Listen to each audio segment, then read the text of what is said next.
Eh,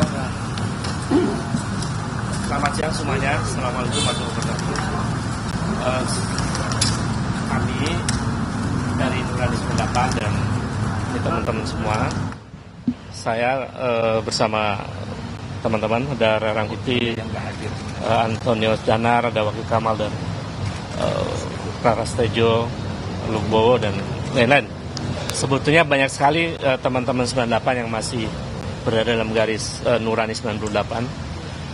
Kami sengaja dengan niat tulus ikhlas untuk kepentingan bangsa dan negara hadir kembali ke KPK untuk saya mungkin sudah ke-5 kalinya datang ke KPK untuk hari ini untuk meminta agar KPK kembali menelaah atau membuka laporan saya sebelumnya, yaitu tahun 2022 dan tahun 2024.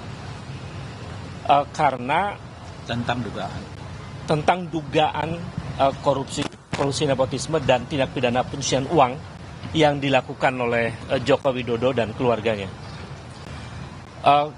Kami tadi diterima oleh Dumas, berdiskusi cukup panjang lah, 30 menit ya lebih, dengan namanya boleh disebutkan boleh tidak, tetapi diterima dengan baik dan agak perdebatan sebentar, tapi kemudian ketemu solusi untuk membuka kembali apa yang sudah pernah kami laporkan itu. Kemudian kenapa kami datang kembali ke sini? Karena ada konfirmasi yang cukup kuat dari laporan OCCRP itu. Jadi sebetulnya laporan kami sebelumnya terkonfirmasi dengan rilis yang disampaikan oleh OCCRP.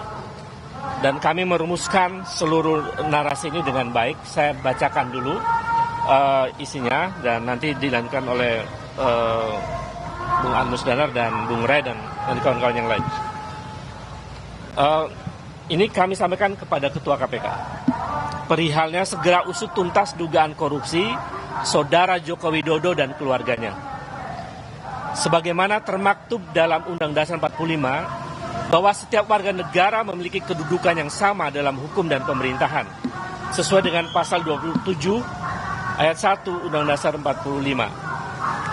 Atas dasar itu, kami bermaksud mengingatkan kembali kepada KPK agar dalam penegakan hukum untuk memberantas korupsi tidak tebang pilih, tidak tumpul ke atas dan tajam ke bawah. Siapapun sama di muka hukum, termasuk mantan Presiden Joko Widodo dan keluarganya. Bahwa KPK berdasarkan undang-undang ditegaskan bahwa dalam menjalankan tugas dan wewenangnya, KPK berasaskan pada kepastian hukum, keterbukaan, akuntabilitas, kepentingan umum, proporsionalitas, dan penghormatan terhadap hak asasi manusia. Dengan dasar itu kami kembali mendatangi KPK agar menjalankan semua proses pemberantasan korupsi sesuai dengan asas-asas yang telah ditetapkan oleh undang-undang, termasuk dalam menindaklanjuti laporan kami 3 tahun yang lalu dan setahun yang lalu tentang dugaan tindak pidana korupsi, kolusi nepotisme, dan dugaan tindak pidana pencucian uang keluarga Joko Widodo. Bahwa mantan Presiden RI yang ke-7 yang kami laporkan KPK 3 tahun lalu bernama Joko Widodo telah disebutkan oleh lembaga internasional organisasi Crime and Corruption Reporting Project sebagai salah satu mantan presiden terkorup di dunia. OCCRP menyebutkan bahwa Joko Widodo secara signifikan melemahkan Komisi Pemberantasan Korupsi. Selain itu, OCCRP juga menyebutkan bahwa Jokowi telah merusak lembaga pemilihan umum dan peradilan Indonesia yang menguntungkan ambisi politik putranya bernama Gibran Rakabuming Raka. Perilaku kekuasaan semacam ini patut diduga kuat telah dilakukan praktek KKN yang patut menjadi perhatian serius ya, KPK. Saudara, ini merupakan laporan yang disampaikan oleh aktivis atau LSM yang meminta atau mendesak KPK menindaklanjuti nama Presiden ke-7 Republik Indonesia Joko Widodo yang namanya baru-baru ini masuk dalam rilis dari OCCRP terkait dengan dugaan tindak pidana korupsi. Menyayangkan pernyataan